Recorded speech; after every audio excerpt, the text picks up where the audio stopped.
አዛውንቱ ዊሊያም በጣም ሀብታም ሰው ነበር። ቤቶች፣ መኪናዎች፣ መሬቶች፣ ሆቴሎችና ትልቅ ኩባንያ አለው። ግን አሁን እያረጀና እየተዳከመ ነበር። አንድ ቀን በክፍሉ ውስጥ በዝምታ ተውጦ እንደተቀመጠ የቤተሰቡን ፎቶ ተመለከተና ራሱን እንዲህ ሲል ጠየቀ።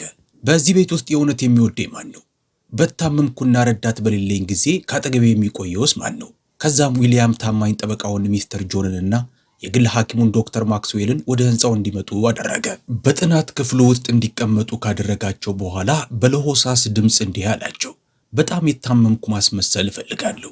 በቤተሰቤ ውስጥ የእውነት ማን እንደሚወደኝ ማየት እፈልጋለሁ። ታምሜ በማጣጠር ጊዜ ማን እንደሚጨነቅልኝ የእውነት ማወቅ እፈልጋለሁ። ጠበቃው ቢደነቅም ግን ጭንቅላቱን በመነቅነቅ በሳል ሐሳብ ነው፣ ግን እባክዎትን የተወሰነ ገንዘቦትን ይደብቁ። ሌላ የሂሳብ አካውንት ነው ከፍትልዎታለሁ። ግማሽ ሀብቶንም ወደዛ አካውንት ያዘዋውሩ። በዚህ መንገድ የሚያስመስል ሰው ቢኖር እንኳ ሁሉንም ነገር ማግኘት አይችልም። ዊሊያም ፈገግ ብለው ተስማሙ። ዶክተሩም ጭንቅላቱን በመነቅነቅ ለቤተሰቦት ካንሰር እንዳለቦትና የቀረዎትም 6 ወራቶች ብቻ መሆኑን እነግራቸዋለሁ። እኔም እውነት እንደሆነ አድርጌ አስመስላለሁ አለ። እንግዲህ እቅዱ የተጀመረው እንዲህ ባለ መንገድ ነው። ውድና የተከበራችሁ ተመልካቾቻችን ይህንን ቪዲዮ ከመቀጠላችን በፊት ቪዲዮውን ላይክ፣ ቻናሉን ሰብስክራይብ ማድረግ እንዳትረሱ። ከየት ሆናችሁና ስንት ሰዓት ላይ እየተመለከታችሁን እንደሆነም በኮሜንት ላይ ጻፉልን። አሁን ይህንን በእጅጉ ድንቅ ታሪክ እንቀጥል።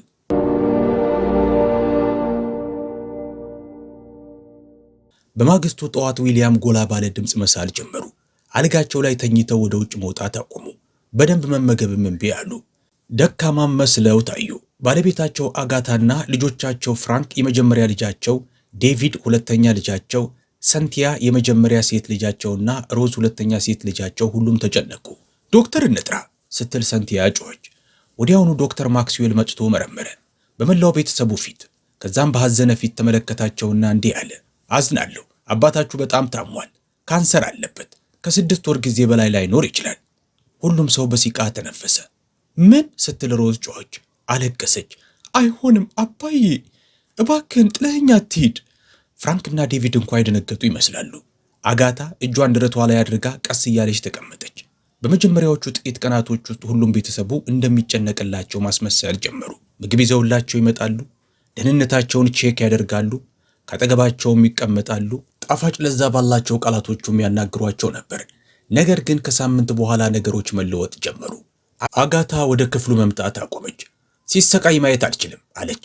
ልቤን ይሰብረዋል። ሰንቲያ ለረጅም ጊዜ ካጠገቡ ለመቆየት ሥራ እንደሚበዛባት ተናገረች። ዴቪድም ለሥራ መጓዝ እንዳለበት ተናገረ። ፍራንክ የበኩር ልጁ በካምፓኒው ላይ የበለጠ ፍላጎት ማሳየት ጀመረ። አንድ ቀን ፍራንክ የተወሰኑ ወረቀቶችን በእጁ ይዞ ወደ ጥናት ክፍሉ ገባ። ከዛም ለአባቱ አንተ ማረፍ የሚገባ ይመስለኛል፣ አሁን ኩባንያውን እኔ እንዳስተዳደር ፍቀድልኝ አለው። ዊሊያም በዝምታ ተመለከቱትና ጭንቅላታቸውን በእሽታ ነቀነቁ። በጥልቀት በውስጣቸው ግን እያዩና ነጥብ እየያዙ ነበረ። ፍራንክ የኩባንያው አዲስ ፊት ሆነ። ቢሮውንም ወደ ትልቅ ድግስ ቀይሮ ገንዘብ በግዴለሽነት ማባከን ጀመረ። አዲስ መኪና ገዝቶ ለመዝናናትም ሄደ። ሰንቲያም ገንዘብ ወስዳ ውድ ዊጎችንና ልብሶችን ገዛች። ዴቪድም ገንዘቡን በኦንላይን ከተዋወቃት ሴት ጋር አሻሼ ገዳሜ እያለ ማጥፋት ጀመረ። አዛውንቱ ዊሊያም ከአልጋቸው ላይ ሳይነሱ በየቀኑ እየተዳከሙ እየሄዱ እንደሆነ ማስመሰላቸውን ቀጥለዋል። ቀኑን ሙሉ ከአጠገባቸው ሳትለይ ተቀምጣ የምትውለው ትንሿ ልጃቸው ሮዝ ብቻ ነበረች። ሮዝ ትመግባቸዋለች፣ ክፍላቸውን ታጸዳላቸዋለች፣ ታንጎራጉርላቸዋለች። ከአልጋቸው አጠገብ ካለው ወለልም ላይ ታድራለች። አባዬ በፍጹም ትቼ አልሄድም፣ ከአጠገብህ እሆናለሁ ስትል አለቀሰች። አንድ ቀን እጃቸውን ይዛ አንድ ቀን ማታ ሮዝ እናቷ አጋታ ዘንድ ሄደች። ከዛም ማሚ አባዬን ወደ ውጭ ሀገር ይዘነው እንሂድ፣ ምናልባት ተስፋ ሊኖር ይችላል አለቻት። ግን አጋታ ጭንቅላቷን በመነቅነቅ አይሆንም፣ በጣም ውድ ነው፣ እዛ ቢሞትስ ገንዘቡ በከንቱ ጠፍቶ ቀረ ማለት አይደል አለቻት። ሮዝ የዛን ዕለት ማታ ከአባቷ አልጋ አጠገብ ሆና በድጋሚ ያለቀሰች። እጁን ይዛ ግንባሩን እየጠረገችለት። በቤቱ በላይኛው በኩል ፍራንክ ትልቅ ድግስ ደግሶና ጓደኞቹን ጋብዞ በቅርቡ ሁሉም ነገር የእርሱ እንደሚሆን እየነገራቸው ነው። ግን ያላወቀው ነገር አባታቸው አሁንም ሁሉንም ነገር በንቃት እየተከታተለና እያዳመጠ እያስመሰለ መሆኑን ነው። ሁልጊዜ ጠዋት የቺፍ ዊሊያም መኖሪያ ህንፃ ጸጥ ይላል። ፎቅ ላይ በትልቁ ክፍል ውስጥ አዛውንቱ በለስላሳ አልጋው ላይ ረዳት የለሽ ሆነው ተኝተዋል። ፊታቸው የደከመው ይመስላል። ደረታቸው ከፍ ዝቅ ይላል። ሳላቸውም ጥልቅና ደረቅ ነበረ። ልክ በውስጣቸው ያለ አንዳች ነገር የተሰበረ ይመስላል። ሲያንሾካሾኩ ከንፈራቸው ይንቀጠቀጣል። አሃ ሮዝ፣ አመሰግናለሁ የኔ ልጅ ሮዝ። ሮዝ የመጨረሻ ልጃቸው ካጠገባቸው ተቀምጣለች። እጃቸውን ይዛ በእንባዎቿ መሃል ፈገግ አለች። የትም አልሄድም አባቴ። ላብ ያወዛውን ፊታቸውን በሞቃት ፎጣ ጠረገችው። ውሃም እንዲጠጡ ረዳቻቸው። ተጠንቅቃም በትንሽ ማንኪያ በላቻቸው። አንዳንድ ጊዜ በጣም ሲያስላቸው ረጋ አድርጋ ደረታቸውን በማሸት እንዳያዩዋት ሆና ታለቅሳለች። ግን ማንም ያላወቀው ነገር ቺፍ ዊሊያም እያስመሰሉ መሆኑን ነው። እየሞቱ አልነበረም። የእውነት ማን እንደሚወዳቸውና ማን እርሳቸው ሞተው ሀብቱን ለመውሰድ እንደሚጠብቅ ማወቅ ፈልገው ነው። አንድ ቀን ከሰዓት ሮዝ ፎጣውን ለማለቅለቅ ወደ ውጭ ስትወጣ ቺፍ ዊሊያም ፊታቸውን ወደ ግድግዳው አዙረው እንዲህ ነው ህይወት የሚያበቃው? ሁሉን ነገሬን መስዋዕት ያደረኩለት ቤተሰቤ ይህ ነው? ቼክ እንኳ አድርገውኝ አያውቁም። በላው አልበላው ደንታ አይሰጣቸውም። አጋታ እንኳ ሚስቴ ደንታ የላትም። ህይወቴን፣ ላቤን፣ ስሜን ሰጠኋቸው። አሁን እነርሱ የምሞትበትን ቀን እየቆጠሩ ነው። አባዬ ዛሬ እንዴት ነህ ብለው እንኳ ጠይቀውኝ አያውቁም። በስሱ በሲቃ ሲያቃስቱ እንባ ከዓይናቸው ላይ ፈሰሰ። ኦ አምላኬ ምን በድዬ ይሆን? ሽማግሌው ፎቅ ላይ ካለው ክፍል ላይ ተኝተው ሲስሉ ታች ሙዚቃው ጎላ ባለ ድምፅ እየተጫወተ ነው። ፍራንክ የመጀመሪያ ልጁ የእንግዳ መቀበያ ክፍሉን ወደ መደነሻ ክፍልነት ቀይሮታል። ወይን ይጠጣል፣ ከጓደኞቹ ጋር ይስቃል። ጎላ ያሉ የስልክ ጥሪዎቹን ሙሉ ቤቱን የራሱ እንዳደረገ ሁሉ ይደውላል። አባቱን ዞር ብሎ አንዴ እንኳ አይቷቸው አያውቅም። በካምፓኒ ውስጥ አንድ ቀን ጠዋት ፍራንክ ልክ እንደ አለቃ በመሆን ወደ ኩባንያው ገባ። በቦርድ አባላቶቹ ፊት ቆሞ በኩራት እንደምን አደራችሁ፣ አባቴ በጣም ታሟል፣ ስለዚህ አይመለስም፣ ከዛሬ ጀምሮ ኃላፊው እኔ ነኝ። አንዳንድ ሰራተኞች ትንሽ ያጨበጨቡ፣ ሌሎቹ ምቾት ያጡ መሰሉ። ለ28 ዓመታት ያህል ለቺፍ ዊሊያም የሰራው አዛውንት ሰው ሚስተር ዲፖ ቆመ። ይቅርታ አድርገልኝና ጌታዬ፣ ቺፉ አሁንም በሕይወት አለ። የእርሳቸውን ቃላቶች መጠበቅ አይገባንም አለ። ፍራንክ ጠረጴዛውን በቡጢ ነረተው። በአባቴ ካምፓኒ ውስጥ ምን ማድረግ እንዳለብኝ እየነገርከኝ ነው? ሚስ ሊንዳ ሌላዋ አባል ቀስ በቀስ ቆመች። ጌታዬ፣ እኛ ካምፓኒው ደህና እንዲሆን ብቻ ነው ፍላጎታችን። ምናልባት ቺፉ እስኪናገር ድረስ የሚደግፍህ ቡድን ብታቋቁም ሳይሻል አይቀርም። ፍራንክ ወደ ሰው ኃይል አስተዳደሩ ፊቱን አዞረ። ሁሉንም አባራቸው፣ ነገ ፊታቸውን ማየት አልፈልግም አለው። በደቂቃዎች ውስጥ ጠባቂዎቹ ወደ ውስጥ ገብተው ሰዎቹን እያጀቡ ይዘው ወጡ። ሚስተር ዲፖ ጭንቅላቱን በመነቅነቅ ከስራ እያባረርከኝ ነው? አባትህን እንደ ወንድም ነበር ያገለገልኩት፣ ጉዳይ አይደለም ሲል ፍራንክ ጮኸ። ውጣ ከዚህ! ዴቪድ ሁለተኛው ልጅ ወደ ቢሮ እየሮጠ ገባ። የሆነውን ሲሰማ ምን ነክቶሃል ሲል ጮኸበት። ለምንድነው አባታችን እንደሞተ የምታደርገው? ፍራንክ በሲኢኦ ወንበር ላይ ደገፍ ብሎ ተቀመጠ። ከእንቅልፍህ ንቃ ዴቪድ፣ አባታችን 6 ወራቶች ናቸው ያሉት። ቀድሜ እየተዘጋጀው ነው። የገነባውን ነገር ሁሉ እያበላሸ ነው ሲል ዴቪድ ጮኸበት። ብልህ ነኝ ብለህ ታስባለህ?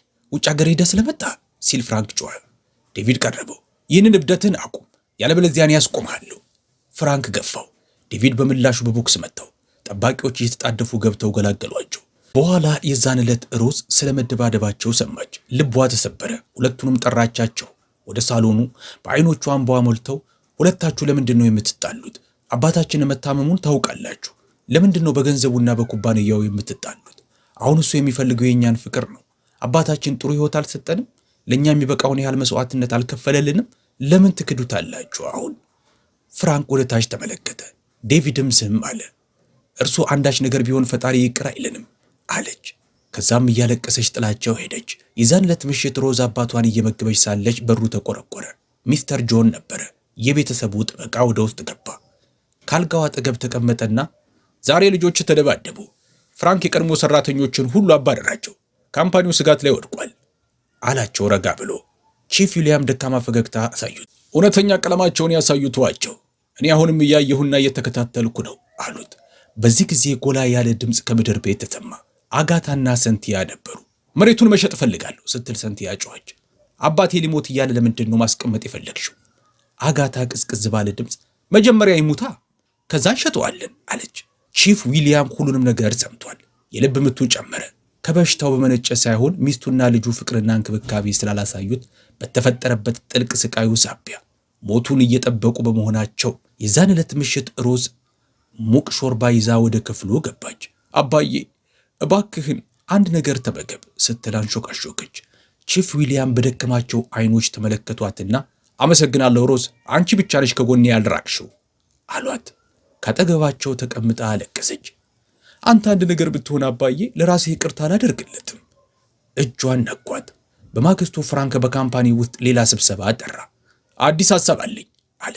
ቅንጡ የፋሽን ዕቃዎችን ማቅረብ እንጀምራለን። ልብሶችን፣ ቦርሳዎችንና ሽቶዎችን። ትልቅ እንዲሆን እፈልጋለሁ። አንዷ እጇን አነሳች። ግን ጌታዬ፣ አሁን የእሱን ያህል ገንዘብ የለንም። ፍራንክ ሳቀ። እንግዳውስ ተበድሯ። አርጉት ብያለሁ፣ አርጉት። ይህ አሁንም የአባቴ ካምፓኒ ነው። ዴቪድ ስለዚህ አክሳሪ ፕሮጀክት ሲሰማ በጣም ተናደደ። ቢሮውን ለቆ በፍጥነት ወደ ቤት ሄደ። ከዛም ወደ አባቱ ክፍል ሲገባ ሮዝን የአባታቸውን እጅ ይዛ አየ። ሮዝ ለብቻችን ተይን አለ። አይሆንም ስትል መለሰችለት። መናገር የምትፈልገውን ነገር እዚሁ ተናገረው። ዴቪድ አባታቸውን ደክሞና ጸጥ ብሎ ተመለከተው። አባዬ፣ ፍራንክ ሁሉንም ነገር እያበላሸው ነው። ቺፍ ዊሊያም የደከመው አይናቸውን ገለጡ። ዴቪድንም ተመለከቱት። ከዛም ፊታቸውን ምንም ቃል ሳይተነፍሱ አዞሩ። ምክንያቱም አሁንም እያስመሰሉ፣ አሁንም እየተከታተሉና አሁንም ምስጢራቸውን እየጠበቁ ስለነበረ። ቀናቶች አለፉ። አዛውንቱ ዊሊያም አሁንም ደካማና በጣም ያመመው ሰው ማስመሰላቸውን ቀጥለዋል። አሁንም ተመሳሳይ አልጋ ላይ ጸጥ ባለው ክፍላቸው ውስጥ ተኝተዋል። ሮዝ ከሳቸው ጋር ሁልጊዜም አብራ ትቆያለች። ሁልጊዜም ደግሞ እየመገበቻቸው ነው። ገላቸውን ታጥባለች፣ ታሪኮችንም ትነግራቸዋለች። ነገር ግን ከዛ ክፍል ውጭ ነገሮች የበለጠ እየባሰባቸው ሄዷል። አንድ ቀን ጠዋት ዴቪድ በሰገነቱ ላይ ተቀምጧል። በጣም የተናደደም ይመስላል። ገና ከኩባንያው መመለሱ ነበረ። እናም በጥልቀት እያሰበ ነበረ። እና ፍራንክ ሁሉንም ነገር መውሰድ እችላለሁኝ ብሎ ነው የሚያስበው? አባታችን የለፋበትንና የሰራበትን ነገር ሁሉ ማባከን እችላለሁኝ ብሎ ነው የሚያስበው? ይህንን ሲያደርግ እጅን አነባብሬ ቆሜ አላየውም። በማግስቱ ጠዋት ዴቪድ ልብሱን ለበሰና ወደ አባታቸው እጅግ ትልቅና ቅንጡ ከሆነው የከተማው ሆቴል ዘንድ ሄደ። ሶኖሬ ግራንድ ሆቴል ይባላል። ማናጀሩ ሚስተር ፊሊክስ እርሱን በማየታቸው በጣም ተደነቁ። እንደምን ዋልክ ጌታዬ አሉት፣ እርሱን በማየታቸው በጣም ተደንቀው። ከዛም ዴቪድ ይህ ሆቴል ለሽያጭ እንዲቀርብ እፈልጋለሁ አለ በደፈናው። ምን ሲል ሚስተር ፊሊክስ በሲቃ ተነፈሰ። ጌታዬ ይቅርታ አድርግልኝና ይህ አባትህ ከገነባቸው ሁሉ ምርጥ ሆቴሎች መሃል አንዱ ነው። በጣም ይኮራበታል ይህንን ስፍራ። እባክህን አትሽጠው። ይህ ሆቴል ማለት ለእርሱ በጣም ብዙ ነገር ነው። የዴቪድ ፊት ተቀየረ። እየጠየከኝ ነው በአባቴ ንብረት ላይ? እየቀለድክ መሆን አለበት። ሁለተኛ ልታስቀሙኝ ብትሞክር ራሴው ከስራ አባርሃለሁ። ሚስተር ፊሊክስ ጭንቅላቱን ደፋና ይቅርታ አድርግልኝ ጌታዬ። ነገር ግን ሰላም ላይ አልነበረም። ልክ ዴቪድ ወጥቶ እንደሄደ ስልኩን አነሳና ለቤተሰቡ ጠበቃ ደወለ። ለሚስተር ጆን። ሄሎ ጌታዬ፣ ዴቪድ ሆቴሉን መሸጥ ይፈልጋል አለ ረጋ ብሎ። ነገሩ ትክክል አልመሰለኝም። ቺፍ አሁንም በሕይወት አለ፣ አትጨነቅ ሲል ሚስተር ጆን መለሰለት። ችግሩን ይፈተዋል። በማግስቱ ሚስተር ጆን የሚያምናቸውን ሰዎች ድምፃቸውን አጥፍተው ሆቴሉን እንዲገዙና እንግዳ ሰው እንዲያስመስሉ አድርጎ ላካቸው። እነርሱም የዴቪድን ሆቴሉን ሲገዙት እንደ እንግዳ ሰው አስመስለው ነበረ። ዶክመንቱንም ያዙ። ሁሉንም ነገርም ለሚስተር ጆን ሰጡት። ጠበቃውም የሆቴሉን ወረቀቶች በግል ካዝናው ውስጥ ደብቆ አስቀመጣቸው ለቺፍ ዊሊያምስ። ምክንያቱም ሽማግሌው እያስመሰለ ብቻ መሆኑን ያውቅ ስለነበረ። ነገር ግን ዴቪድ በዚህ አላቆመም። አባታቸው ሳይነካ ዝም ብሎ እንዲቀመጥ ያደረገውን ትልቅ መሬቶች መሃል አንዱ የሆነውንም ሸጠ። ተመሳሳይ ነገር ተፈጠረ። ሚስተር ጆን የሚያምናቸውን ሰዎች አዘጋጀና መሬቱን እንዲገዙት አስደረገ። ዶክመንቶቹንም ሁሉ ለእርሱ ሰጡት። እርሱም ዶክመንቶቹን ተቀብሎ ካዝና ውስጥ ቆለፈባቸው። ዴቪድ በደስታ ገንዘብ እየሰራ እንደሆነ አሰበ። ነገር ግን ያላወቀው ነገር አባቱ አሁንም ሆቴሉንም መሬቱንም እንደገዛው ነው። ከ3 ቀናቶች በኋላ ዜናው ሰንቲያ ጆሮ ደረሰ። እርሷም ወደ ሳሎን ውስጥ እሳት ለብሳ እሳት ጎርሳ ገባች። ዴቪድም ተቀምጦ ቴሌቪዥን እየተመለከተ አገኘችው። ጮኸች። ዴቪድ፣ የአባታችንን ሆቴልና መሬት ሸጥክ? አብዳሃል እንዴ ዴቪድ? ዴቪድ ፊቱን አዞረ። ሰንቲያ አትጮይብኝ፣ እኔ እኮ ልጅ አይደለሁም አንተ ደደብ ስትል ጮኸችበትና በጥፊ ፊቱን መታችው። ያ መሬት እኮ ለእኔ ነበር የተሰጠው፣ ሁለተኛ ሌላ ነገር እንዳትሸጥ። ዴቪድም መልሶ በጥፊ መታት። ከዛ ሁለቱም መጓተት ጀመሩ። ወንበሮች ወደቁ፣ የአበባ ማስቀመጫዎችም ተሰበሩ። ከሰራተኞቹ መሃል አንዷ መጣችና ሮዝን ጠራቻት። ሚስ ሮዝ እባክሽን ቶሎ ብለሽ ነይ፣ ወንድምሽና እህትሽ የተጣሉ ነው። ሮዝ ዘላ ገባች። ሰንቲያና ዴቪድ ሲጫጫሁና ሲታገሉ አገኘቻቸው። ምን ነክቷችኋል? ለምንድን ነው የአባታችንን ንብረት እርሱ በሕይወት እያለ ገና የምትጣሉበት? ዴቪድ መልሶ ጮኸ። የእውነት በሕይወት አለ እርሱ? ተመልከቹ፣ እንደ ሬሳ ተኝቶ አይደል እንደ ቀኑ ሙሉ የሚውለው? የሮዝ አይኖች በእንባ ተሞሉ። አባታችን በርትቶ ሰርቶ ለእኛ መልካም ሕይወትን ሰጥቶናል። እንደዚህ ነው ውለታውን የምትመልሱለት? እየተጣላችሁና ያገኛችሁትን ነገር በመሸጥ? እባክሽን አቁሜ። ሰንቲያ ወዲያውኑ ተጫጫሃ ወጣች። ዴቪድም በንዴት ግሉ ወጣ። ከሁለት ቀናቶች በኋላ አጋታ እናታቸው ወደ ቺፍ ዊሊያምስ ክፍል ገባች። ፊቷ በመጤፍ ተሞልቶ ነበረ። ይህ ክፍል ሞት ይጠነባል አለች በቁጣ። እዚህ ክፍል ውስጥ መተንፈስ አልችልም። ለምንድን ነው የሆነ ሰው እንደሞተ አይነት ጠረን የሚያመነጨው ይሄ ቤት? ዊሊያምስ አለ። ከዛም ፊቱን አዞረ። አጋታ ጭንቅላቷን ነቀነቀች። ታመህ ብቻ ነው ያለው እንጂ ገና እኮ አልሞትክም። ራስህን አጸዳዳና መስኮቱንም ደግሞ ክፈቶ ይንፈስበት። ሁላችንም እዚህ እንድንሞት ታስባለህ እንዴ አንተ ስለታመምክ? ሁለት ጊዜ እጆቿን አጨበጨበችና ጮኸች። ሹፌር፣ ጠባቂ! ሮዝ እየተቻኮለች ወደ ውስጥ ገባች። እማዬ፣ ምን እየተከናወነ ነው? አጋታ ፊቷን አዞረች። እኔ ይህንን ክፍል ከዚህ በላይ መቋቋም አልችልም። አባትሽ የእንግዳ ክፍሎች ውስጥ ይሆናል ከእንግዲህ የሚተኛው። ሆስፒታል ራሱ እንኳን የዚህን ያህል መጥፎ ጠረን አያመነችም። ግን እኮ ይሄ አባቴ ክፍል ነው። ሮዝ አለቀሰች። ይህም ማድረግ አትችይም። ዝም በይ! አጋታ ጮኸችባት። አሁንም ሚስቱ ነኝ እኔ። እዚህ ቤት ውስጥ ምን እንደሚፈጠር መወስነው እኔ ነኝ። ሹፌሩና ጠባቂዎቹ ወደ ውስጥ ገቡ። ተሸከሙት ስትል አጋታ አዘዘች። ወደ እንግዶቹ ክፍል ውሰዱት አሁን ነው አለች። አይሆንም፣ አባቴን አትንኩት ስትል ሮዝ ጮኸች። ከአልጋው ፊት ለፊት ቆማ። ነገር ግን ጠባቂዎቹ ቀስ እያሉ ወደፊት ተንቀሳቀሱ። ግራ የገባቸው ይመስላሉ። ዊሊያም ጸጥ ብለዋል። አሁንም ለመንቀሳቀስ የደከማቸው በማስመሰል ላይ ናቸው። ቀስ አድርገው ባነሷቸውም ጊዜ ክፍሉን በሐዘን በተሞላ አይን ተመለከቱት። ልባቸውን ከብዷቸዋል። ይህ ነገር ግን በእውነት ስለታመሙ ሳይሆን ይልቁንም ቤተሰቦቻቸው ወደ ነፍሳቸው እያመጡባቸው ባለው ስቃይ ሳቢያ ነበረ። ሳምንታቶች አለፉ። በአንድ ወቅት በጣም አድጎ የነበረው የቺፍ ዊሊያም ታላቅ ካምፓኒ ፍራንክ ያለቅጥ የሚያጠፋቸው ገንዘቦችና በግዴለሽነት የሚወስናቸው ውሳኔዎች ውጤታቸው መታየት ጀመረ። አካውንቶቹ ደረቁ፣ ትርፎችም ወረዱ። ታማኝ ደንበኞችም ጥለው መሄድ ጀመሩ። ዕቃ አቅራቢዎችም ቀድሞ የወሰዷቸውን ዕቃዎች ገንዘብ እስካልከፈሉ ድረስ ሌላ አቅርቦትን ላለመስጠት አሻፈረኝ አሉ። አዲሱ የፋሽን ብራንድ ፍራንክ በትልቅ ቢልቦርድ ጀምሮት የነበረውም ሙሉ በሙሉ የከሰረ ፕሮጀክት መሆኑ ታየ። ልብሶቹ በጣም ውድ ነበሩ፣ ስታይላቸውም ቀሽሞች ነበሩ። ማንም ሰው እየገዛቸው አልነበረም። ገንዘብ አስፈልጓቸው ነበር በፍጥነት። በዚህም ፍራንክ ቢሮ ውስጥ ተጨንቆና እያላበው ተቀመጠ። ይህን ገንዘብ አሁን ከየት ነው ማምጣት የምችለው? ይህ ኩባንያ ከወደቀ አለቀልኝ ማለት እኮ ነው። ከዛም አንድ መጥፎ ሐሳብ ወደ አእምሮ መጣ። የሱንሬ ግራንድ ሆቴልን እሸጠዋለሁ አለ። ያ ሆቴል በጣም የታወቀ ሆቴልና በከተማ ውስጥ እጅግ ውዱ ሆቴል ነው። አባታቸው በኩራት የገነባው፣ ሁልጊዜም ወርቃማው ቤቴ እያለም ነው የሚጠራው። የዛን ዕለት ምሽት ፍራንክ ቤተሰቡን ለስብሰባ ጠራቸው። ሁሉም ሰው በእንግዳ ክፍል ውስጥ ተቀመጠ። ቺፍ ዊሊያም ጸጥ ብለው የእንግዳ ክፍላቸው ላይ ፎቅ ላይ ተቀምጠዋል። እያሳሉ ነው እንደተለመደው። ፍራንክ ቤተሰቡ ፊት ለፊት ቆመ። ፊቱን ኮስተር አድርጓል። ኩባንያችን በጣም ከባድ ችግር ገጥሞታል ሲል ጀመረ። በፍጥነት እርምጃ ማንወስድ ከሆነ ሁሉንም ነገር እናጣለን። ስለዚህ የሱንሬ ግራንድ ሆቴልን መሸጥ አለብን ብዬ ወስኛለሁ። ያንንም ገንዘብ ኩባንያው ላይ መዋል አለብን አለ። አረፍተ ነገሩን ከመጨረሱ በፊት ሰንቲያ ከተቀመጠችበት ቱግ ብላ ተነሳችና ስለ የትኛው ሱንሬ ግራንድ ሆቴል ነው የምትዋራው?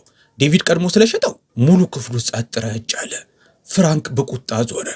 ምን አልሽ? ሰንቲያ እጇን አነባብራ ቆመችና ሰምተኛል፣ ታናሽ ወንድምህን ጠይቆ ከፈለክ አለችው። ዴቪድ ቀስ እያለ ቆመ። የአጋታ አይኖች ፈጠጡ። ዴቪድ እውነት ነው? ሰንሬ ግራንድ ሆቴልን ሽጠኸዋል? ለእኔ ሳትነግረኝ? ለእናትህ ሳትነግር? ዴቪድ የተናደደ ይመስላል። ማሚ አትጮይብኝ። ፍራንክን ጠይቀሽዋል እንዴ? በኩባንያው ላይ ያንን ሁሉ ገንዘብ ሲያባክንና ሲያጠፋ፣ እነዛን ሁሉ ድግሶች ሲያደርግ፣ ያንን የማይረባ ፋሽን የሚባል ነገር ሲጀምር ጠይቀሽዋል? ፍራንክ ዘሎ ተነሳ። የዴቪድን ሸሚዝ ጨምድዶ ያዘው። አንተ ሌባ! የአባታችንን ሆቴል ሽጠህ ገንዘብህን ወስድክ? ዴቪድ ገፈተረው። አትንካኝ! እጄን አነባብሬማ ቆሜ አልመለከትም። የአባታችንን ላብ ሁሉ ስታበላሽና ስታባክን፣ ሴቶችን ስታሳድድና ገንዘቦችን ልክ እንደ ውሃ ስትወረውር ላይ አልችልም ቆሜ። ከዛ ሁለቱ መጣላት ጀመሩ። ወንበሮቹ ወዳደቁ፣ ብርጭቆዎቹም ተሰበሩ። አጋታ ጮኸች። ሰራተኞቹ ከቤት ውስጥ እየሮጡ መጡ። ሰንቲያ መጮህ ጀመረች። እናንተ ሁለታችሁም አብዳችኋል! መጋደል ነው የምትፈልጉት? ሮዝ ሮጠችና ማልቀስ ጀመረች። ለምንድነው በዚህ ቤት ውስጥ ሰላም የሌለው? ለምንድነው አባታችን ፎቅ ላይ ታሞ ሳለ እናንተ እንደ እንስሳ እዚህ የምትፋለሙት? ሁሉንም ሰው በአይኖቿ እንባ ተሞልቶ ተመለከተች። ለምንድነው አባታችንን እንደሞተ የምንቆጥረው? ለምንድነው የዚህን ያህል ልብ የለሽ የሆነው? ገንዘብ ለምንድነው ይህን ያህል አይናችሁን ያወረው? ሙሉ ክፍሉ ጸጥ ረጭ አለ። ማንም ቃል የተነፈሰ አልነበረም። በኋላ የዛን ዕለት ምሽት ረፈዱ ላይ ሚስተር ጆን ጠበቃው ቀስ ብሎ ወደ ቺፍ ዊሊያም ክፍል ውስጥ ገባ። ሮዝ አጸዳድታ መጨረሷ ነበርና ሞቃት ውሃ ልታመጣለት ሄዳለች። ሚስተር ጆን ከሽማግሌው አጠገብ ተቀምጦ እንዲህ ሲል አንሾካሾከ። ጌታዬ፣ የምነግርህ ነገር አለኝ። ዊሊያም የደከመው አይናቸውን ቀስ እያደረጉ ገለጡ። ከዛም ጭንቅላታቸውን ነቀነቁ። ጉዳዩ ስለ ዴቪድ ነው አለ ሚስተር ጆን። የሱንሬ ግራንድ ሆቴልንና አንዱን ግዙፍ መሬትህን ሽጦታል። ነገር ግን ሌሎች እንግዳና ባይተዋር ሰዎች እንዳይገዙትን ያስቆሚያለሁ። የራሴን ሰዎችም ተጠቅሜ ወረቀቶቹን በማምጣት ሁሉንም ነገር በእጅ ያስገብቻለሁ። ዊሊያም አይናቸውን አርገበገቡ። ልባቸውን ቢደክማቸውም ግን አመስጋኝ ነበሩ። አመሰግናለሁ ሲሉ አንሾካሾኩ። ሚስተር ጆን ጨመረና ልጆቹ እርስ በርስ ሊጋደሉ ነው አላቸው። ጌታዬ፣ ነገሩ እየባሰ እየሄደ ነው። ግን እርሶ አይጨነቁ። እርሶ የለፉበትንና የሰሩትን ነገር እንዲያባክኑ ቆሜ አልፈቅድም። ቺፍ ዊሊያም አይናቸውን ጨፈኑ። ልክ ሌላ ደካማ ሳል ከከንፈራቸው እንዳመለጣቸው ናላው በሐሳብ ዞረ። ቤተሰቦችን ያቆምኩት ለዚህ ነው። እኔ በሕይወት እያለሁኝ ትንፋሼ ገና ሳይሄድ ለመጣላት። ፍራንክ ገና አልጨረሰም ነበረ። በሳሎኑ ክፍል መሃል ላይ ቆሞ የዴቪድን ሸሚዝ አጥብቆ ይዟል። ፊቱ በንዴት ቀይ ሆኗል። የሆቴሉን ገንዘብ አሁኑኑ አምጣ ዴቪድ፣ ለኩባንያው ያስፈልገናል። ለምን? አለ ዴቪድ በንዴት። እና ሌላ ረብ የለሽ ድግስ ደግሰ ገንዘቡን እንድትረጨው ወይንስ ከሆነች ሴት ጋር ወደ ፓሪስ ድጋሚ ሄዳ ለምን እንድገጭ ነው ገንዘቡን ለአንተ የምሰጥህ?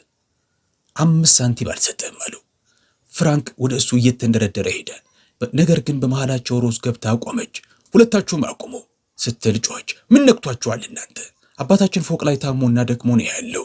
እናንተ ግን እርዚህ ገንዘብን ልክ እንደ እንስሳ እየጎተታችሁ ነው ያላችሁት።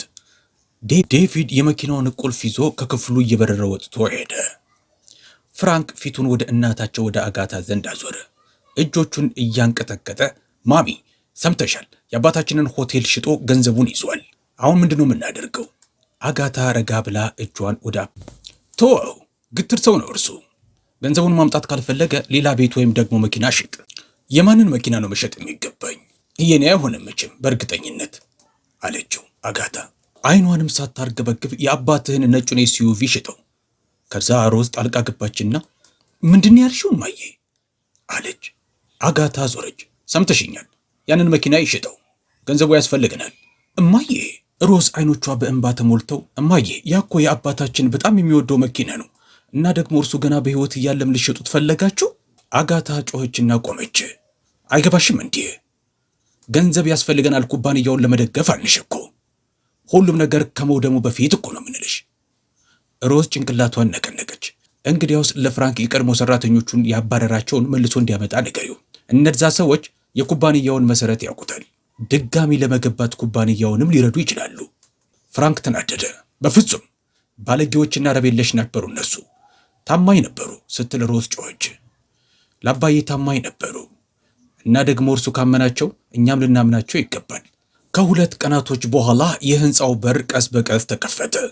3 ትልልቅ መኪናዎች ወደ ውስጥ እንደገቡ የቺፍ ዊሊያም ትልቅ ቤተሰብ ነበሩ። ታናሽ ወንድማቸው፣ 2 ያጎቱ ልጆችና ከመንደራቸው ያለ አንድ አዛውንት ሰው መጥተዋል። ሁሉም ፍራፍሬዎችንና የሚጠጣ ነገር ይዘው መጥተው ነበር። ቺፉ ደህና ለመሆኑን ሰምተን የመጣ ነው አለ ታናሽ ወንድሙ። እርሱን ለማየት ነው የመጣ ነው። ካየናቸው ረጅም ጊዜ ሆኖናል አለ። 5 እርምጃ ከመራመዳቸው በፊት ግን አጋታ እየተጣደፈች ከቤቱ ወጥታ መጣች። እናንተ ሰዎች እዚህ ምንድነው የምታደርጉት? ማን ይጋበዛችሁ? አዛውንቱ ሰው ወደፊት መጣ።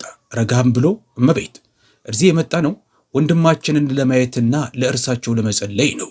ለመጸለይ? ለማን ነው የምትጸልዩት? ጤናኛና ሀብታም በነበረ ጊዜ መታችሁ አታውቁም። አሁን ሲታመም ሁላችሁም ልክ እንደ ጥንባንሳ መጣችሁ። የአጎቶቹ ልጆች ጭንቅላታቸውን ደፉ፣ አፈሩም። እኛ ጉዳት ፈልገን አይደለም የመጣ ነው። አጋታ አጨበጨበችና ወደ መንደራችሁ ተመልሳችሁ ሄዱ። እዚህ ለእናንተ የሚሆን ቦታ የለም። የውሸት የቤተሰብ ፍቅረኛ አንፈልግም። ይህንን ቤት ለቃችሁ ሂዱ። ደህንነቶችን ከመጥራቴ በፊት ውጡ ከዚህ።